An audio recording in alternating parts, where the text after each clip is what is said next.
Coucou à tous, on se retrouve donc à nouveau sur ma chaîne l'étoile divine. Donc, alors si vous n'êtes pas encore abonné à ma chaîne, je vous invite à vous abonner. Je vous invite à liker mes vidéos, je vous invite à partager mes vidéos parce que ma chaîne elle est toute neuve. Et c'est une chaîne donc, qui va vous parler de développement spirituel, de flammes jumelles, de mon parcours de flammes jumelles. Donc, dans cette nouvelle vidéo qui sera une nouvelle série, donc qui est mon parcours de flamme jumelle, parce que les vidéos précédentes, c'était comment je rencontrais ma flamme jumelle. Donc, pour commencer ce parcours, pour commencer cette série de vidéos de parcours, je tiens à préciser que je suis runner. Je suis runner, donc ça sera le journal d'une runner. Donc, pour que vous puissiez comprendre un peu certaines choses, parce que j'ai comme l'impression qu'il y a beaucoup de chasers il y a beaucoup de chasers qui parlent beaucoup de flammes jumelles. Mais bon, dans tous les cas, chaser ou runner, on est dans le même bateau. Voilà, donc pour vous expliquer, alors mon parcours. Donc, après plusieurs rencontres, séparations, etc., successives, jusqu'à la dernière séparation, où quand ma flamme jumelle et moi se sont quittés et que j'ai senti comme une grosse déchirure ou tout un tas de choses, ça m'a rappelé beaucoup de choses. Donc, je vais revenir en arrière pour repartir du début pour vous expliquer mon parcours. Donc, ma flamme jumelle, le jour où j'ai rencontré ma flamme jumelle, il y a eu comme une sensation de déjà-vu, comme si je le connaissais déjà, comme si c'était une amie de longue date ou même un mari de longue date. Parce que, comme je vous expliquais dans la toute première vidéo, quand j'ai été partie passer la nuit avec lui à l'hôtel, alors que c'est des choses que je faisais jamais, on a passé notre première nuit de rapport ensemble. C'était comme si je connaissais déjà depuis très très très longtemps et donc je n'étais pas gênée, je n'étais pas mal à l'aise, c'était simple, fluide, alors que dans mes précédentes relations, c'était un peu bizarre. Bon, on ne se connaissait pas, on n'avait pas découvert nos corps, donc c'était bizarre. Mais avec ma flamme jumelle, c'était facile en fait, comme si c'était normal et naturel. Donc déjà ça, c'est quelque chose qui m'avait frappée et c'est quelque chose qui m'avait surprise et tout parce que je comprenais pas et j'ai jamais oublié cela. Donc en tout cas, si vous n'avez pas encore vu mes autres vidéos, je vous invite à aller voir. Parce que là, j'entame un nouveau chapitre qui est mon parcours de flamme jumelle. Donc en fait, après cette séparation, après qu'on se soit quitté et qu'on ne s'est pas échangé nos numéros et tout, moi je commençais à me poser des questions. Je me dis, mais c'est quoi cette rencontre que j'ai faite et tout. Et vu qu'un mois après, je l'ai revu, je l'ai croisé en voiture, comme vous savez, pour vous qui me suivez déjà, un mois après, je l'avais croisé en voiture et ça m'a encore interpellée. Et du coup, on s'était revu 3 mois après. Et quand on s'est revu 3 mois après, franchement, ça m'avait rien fait et ça m'avait rien fait du tout. Parce qu'en fait, pour vous expliquer, juste avant de rencontrer ma flamme jumelle, comme on dit souvent, avant de rencontrer votre flamme jumelle, il y a des signes, il se passe des choses et tout. Mais moi, j'ai dû revenir en arrière, pour essayer de comprendre mais pourquoi il s'était passé ça, pourquoi il y avait ci, pourquoi j'étais comme ça. C'est pour ça que je reprends le début pour que vous puissiez comprendre mon parcours. Donc, avant de rencontrer ma flamme jumelle, j'ai fait une rencontre karmique. En fait, au final, cette rencontre-là, c'était une rencontre karmique. Mais j'ai cru que c'était une flamme jumelle. Donc, je me suis dit, c'était une fausse flamme jumelle au final. Donc, rencontre karmique, mais pour moi, je pense que c'était une fausse flamme jumelle que j'avais rencontrée. Et souvent, avant de rencontrer sa vraie flamme jumelle, il y a ce genre de rencontre qui se produit pour s'éveiller, en fait, pour ouvrir un peu son esprit à autre chose, pour se poser des questions, en fait. Parce que si je n'avais pas rencontré cette personne-là, je ne me serais pas posé plein de questions sur les flammes jumelles et tout. Donc voilà, donc j'ai fait une rencontre karmique. Je pense 4 mois avant de rencontrer ma flamme jumelle. Et donc, cette rencontre karmique, là, ça m'avait perturbée, vraiment. Et ça m'avait plongée. C'est-à-dire, je rencontre cette personne, j'ai ressenti quelque chose de fort, d'intense. Mais en même temps, c'était pas comme si je l'avais déjà vu. Je me sentais à l'aise avec la personne, je me sentais bien avec la personne. Et je commençais à penser à une éventuelle vie commune. Alors que ça faisait pas longtemps que je connaissais cette personne.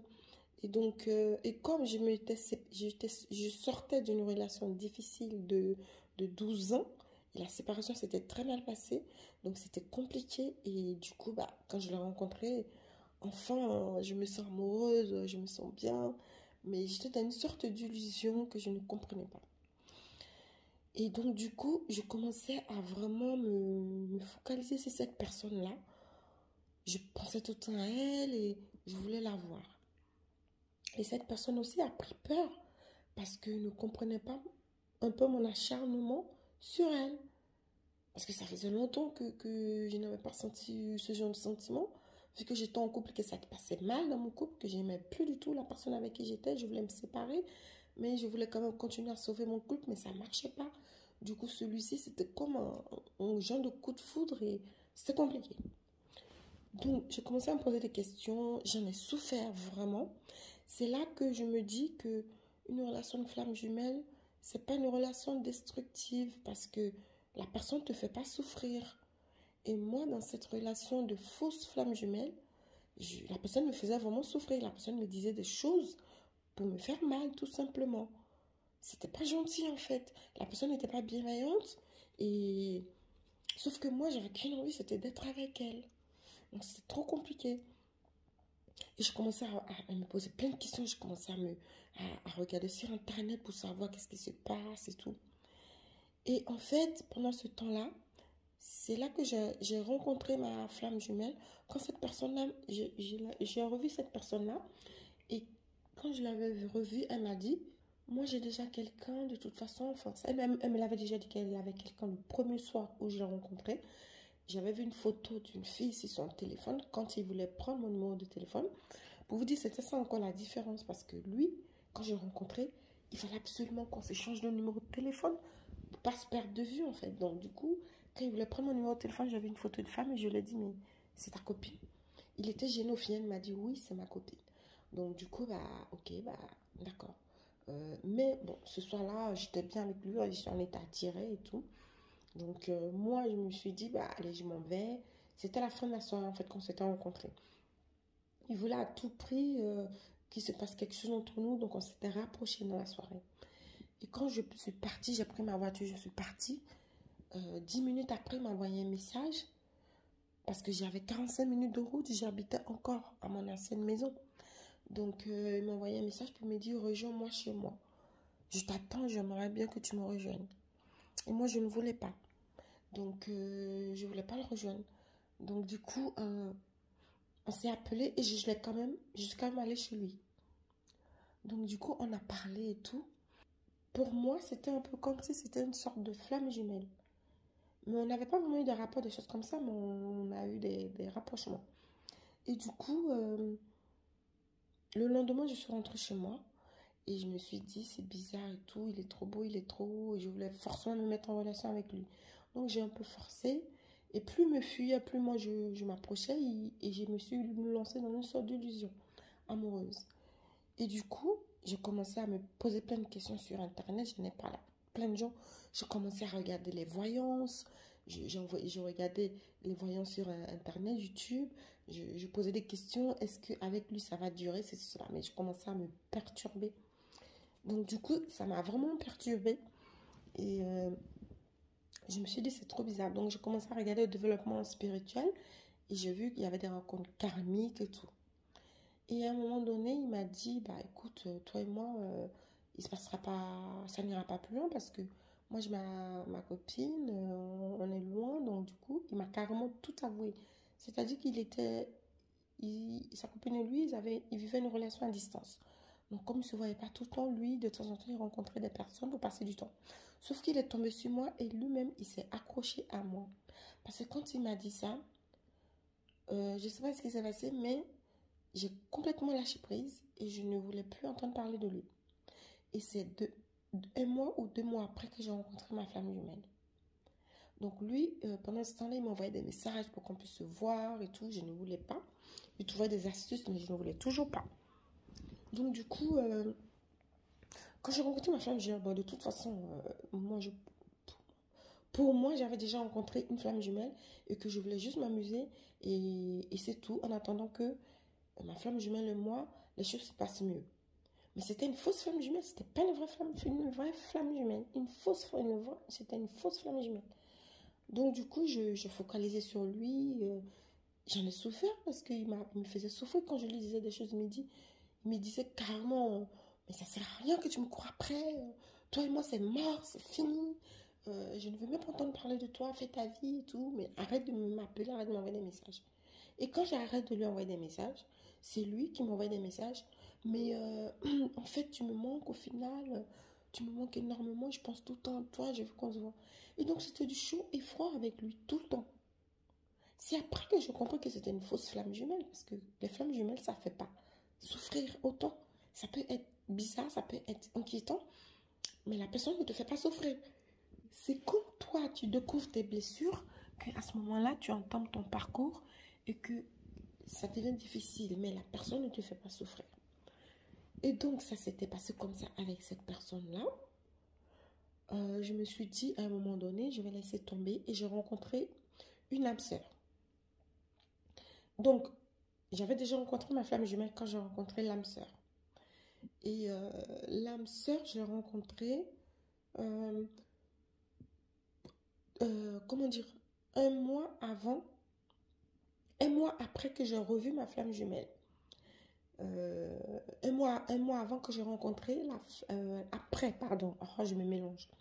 C'est-à-dire que j'ai fait ma rencontre karmique, ma fausse flamme jumelle. Ensuite, 6 mois après, j'ai rencontré ma flamme jumelle. Où je suis partie avec lui la nuit à l'hôtel et tout, etc., etc. Il y a eu une connexion intense. Ensuite, 2 mois après, j'ai rencontré mon âme sœur. Et donc, pour vous dire, franchement, j'étais trop bien. Je me sentais trop, trop bien. Et cette âme sœur m'a permis d'oublier la fausse flamme jumelle. Parce que sinon, j'étais encore dans le processus d'amour. Il va revenir, il va revenir, il va revenir. C'est pour ça qu'il faut faire très attention au parcours des flammes jumelles parce qu'on peut rencontrer de fausses flammes jumelles. Donc, j'étais dans l'attente absolue. Je vous dis, j'ai fait des voyances pour savoir ce qui revient. Je regardais mon horoscope. Qu'est-ce que ça me dit? J'étais perturbée. Et donc, quand j'ai rencontré mon âme sœur, elle m'a vraiment aidée à oublier cette fausse flamme jumelle. Et ça s'est tellement très bien passé avec mon âme sœur. Franchement, une relation d'âme sœur n'a rien à voir avec une relation de flamme jumelle, les amis. Ça n'a rien à voir. Parce que l'âme sœur, franchement, c'est tellement facile, c'est tellement simple. Oh là là. Mais j'avais pas encore entamé mon processus de flamme jumelle, en fait. Donc, du coup, bon, j'étais contente de rencontrer quelqu'un. On s'entendait bien, on rigolait. On s'était jamais disputé. Donc, avec mon âme sœur, on est resté 2 ans ensemble. C'est-à-dire, je vous explique. Quand j'ai rencontré ma vraie flamme jumelle, 2 ans après, j'ai rencontré mon âme sœur. Et j'ai revu ma vraie femme jumelle que 2 ans plus tard. Donc, quand ma relation avec mon âme sœur s'est finie, à ce moment-là, j'ai re-rencontré ma flamme jumelle. Où je suis repartie avec lui dans la soirée et après, on ne s'est plus revus. Donc voilà, donc, pendant 2 ans, j'ai vécu une belle histoire. C'était trop bien. Oh, c'était mon âme sœur. On était vraiment bien. Mais c'est sûrement la relation d'âme sœur aussi, c'est bien. Hein. Je vous jure, c'est bien. Sauf que ça s'éteint. Ça s'arrête. La connexion, elle s'arrête. C'est comme si ton téléphone, tu recharges ton téléphone qui a de la batterie jusqu'à ce que il te reste 10% de batterie, il te reste 5% de batterie et jusqu'à ce que tu n'as plus de batterie et que le téléphone il s'éteigne. Parce que pendant que tu avais de la batterie, tu pouvais faire plein de choses avec ton téléphone. Et dès qu'il n'y a plus de batterie, bah, il n'y a plus de batterie. Et la relation d'âme-sœur, c'est un peu ça. C'est comme ça que je l'ai résumé. Parce que j'ai eu le lien fort, Mais quand ça s'est arrêté, c'était fini. Il n'y avait plus de lien. Le lien s'est arrêté. Fini. Donc, quand ça s'est arrêté, 15 jours après, j'ai rencontré ma flamme, j'ai re-rencontré ma flamme jumelle et j'étais encore célibataire. À chaque fois que je rencontrais ma flamme jumelle, je venais de me séparer. J'étais jamais en couple quand je le rencontrais. C'était trop bizarre. Donc, du coup, voilà, je l'ai re-rencontré. Et quand on s'est requitté avec ma flamme jumelle, je l'ai revu, je crois, un an et demi après, non, 3 ans après, je l'ai revu. Donc, pendant ces 3 ans-là, voilà, j'ai vécu tout un tas de relations et ma fausse flamme jumelle est revenue. Ma fausse flamme jumelle est revenue vers moi. En s'excusant, en me disant, ouais, j'ai fait n'importe quoi, etc., etc. Et moi, du coup, le désir que j'avais pour lui est revenu. Sincèrement, c'est pour ça que c'est une fausse flamme jumelle. Parce que le lien, il revient et la connexion, elle est revenue. Et du coup, je me suis dit, mais pourquoi ça revient et tout? À ce moment-là, je me suis penchée sur les flammes jumelles. Je suis tombée sur une vidéo d'une personne, c'est Fabien Marchand, qui a fait de très belles vidéos sur les flammes jumelles. Et je crois qu'il a retiré toutes ses vidéos, je crois. Donc, je suis tombée sur sa vidéo où il parlait de flammes jumelles. Je me suis dit, mais c'est lui en fait. En fait, c'est ma flamme jumelle. C'est pour ça que c'est comme ça. C'est trop bizarre. Et ça, si je vous parle de la fausse flamme jumelle, c'est-à-dire pendant 3 ans de séparation où je n'ai pas revu ma flamme jumelle, ma fausse flamme jumelle du début est revenue. Franchement, je vais vous embrouiller. Hein. Écoutez bien, vous pouvez revoir et revoir mes vidéos comme ça, vous allez mieux comprendre. Hein, parce que si vous ne comprenez pas, c'est-à-dire j'irai dans le passé et je reviendrai dans le présent pour que vous puissiez comprendre le processus en fait, de mon parcours à moi. Parce que mon parcours, il est un peu trop bizarre, c'est ce que je vous dis. Donc, ma fausse flamme jumelle est revenue. Et là, bah, ça s'est réenclenché le processus. Et quand j'ai quitté ma flamme jumelle, c'est-à-dire 2 ans après que j'ai revu ma flamme jumelle, j'ai eu une sorte de connexion. En fait, il s'est passé quelque chose de bizarre en moi. Et donc, j'ai commencé à ne plus manger de viande. J'ai retiré la viande de ma nourriture. J'ai retiré tous les produits laitiers. J'ai arrêté de manger la nourriture cuisinée et je mangeais que la nourriture crue. J'ai perdu énormément de poids. J'étais à la limite de l'anorexie, mais je ne comprenais pas. J'avais l'impression que je faisais une nuit noire de l'âme, mais inconsciente. Parce que cette nuit noire de l'âme, je la mettais sur ma fausse flamme jumelle alors que c'est pas du tout ça en fait. Donc je commençais à m'intéresser vraiment à la spiritualité, mais vraiment, avant j'étais un peu spirituelle, mais là, c'était beaucoup plus prononcé. Et en même temps, j'ai découvert les flammes jumelles sur Internet. Parce que je me suis dit, mais ma fausse flamme jumelle, c'est peut-être ma flamme jumelle. Je ne comprends pas cette relation, donc je voulais la comprendre et je suis tombée sur une vidéo de flammes jumelles. Et du coup, j'ai tout mis sur lui. Mais je me rendais quand même compte qu'il y avait un souci, qu'il y avait des choses qui ne collaient pas forcément. Mais tellement j'avais ce lien avec lui que quand il était à côté de moi, il était... Voilà, c'était trop bizarre, mais je pense que c'était une relation karmique, hein, je pense. Donc, une relation qui devait me nettoyer de mes blessures. Mais en même temps, je vivais la séparation avec ma flamme jumelle. Enfin, bref. Et c'était très compliqué et tout. Et j'ai vécu pendant 3 ans des trucs de dingue. Et parce que j'avais aussi rencontré une autre personne avec qui il y avait un lien fort. C'était une autre âme sœur aussi que j'avais rencontrée. Au début, c'était une âme sœur. Mais après, c'est devenu une relation karmique, vraiment. Parce que c'était différent de l'autre âme sœur. C'était trop bizarre. Donc, ces personnes-là, les 3 personnes qui sont marquantes dans ma vie, plus ma femme jumelle. Donc, 4 personnes de vraiment marquantes dans ma vie. Parce que la fausse femme jumelle, elle m'a vraiment marquée. Elle m'a vraiment fait travailler des trucs de dingue. Et en même temps, c'était comme si je travaillais pour ma vraie femme jumelle. Et donc, faites attention, en fait, quand vous vivez la relation de femme jumelle, vous pouvez tomber sur des fausses flammes jumelles. Et peut-être qu'un jour, vous aurez rencontré votre vraie femme jumelle. Mais en attendant, ne perdez pas trop votre temps dans des relations de fausses flammes jumelles. Parce que moi, j'ai essayé de me faire aider sur Internet et tout. Et tout ce qu'on me disait, quand je commençais à découvrir les chaînes de flammes jumelles et tout, ils expliquaient que pendant la séparation, il faut vivre sa vie, il ne faut pas se prendre la tête et tout. Donc, c'est ce que je faisais. Et c'est comme ça que j'ai rencontré cette nouvelle personne que j'ai appelée âme sœur et qui, au final, est devenue une relation karmique.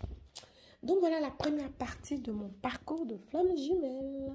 Ça, c'est le hashtag numéro 1 et la prochaine vidéo, ça sera le hashtag numéro 2.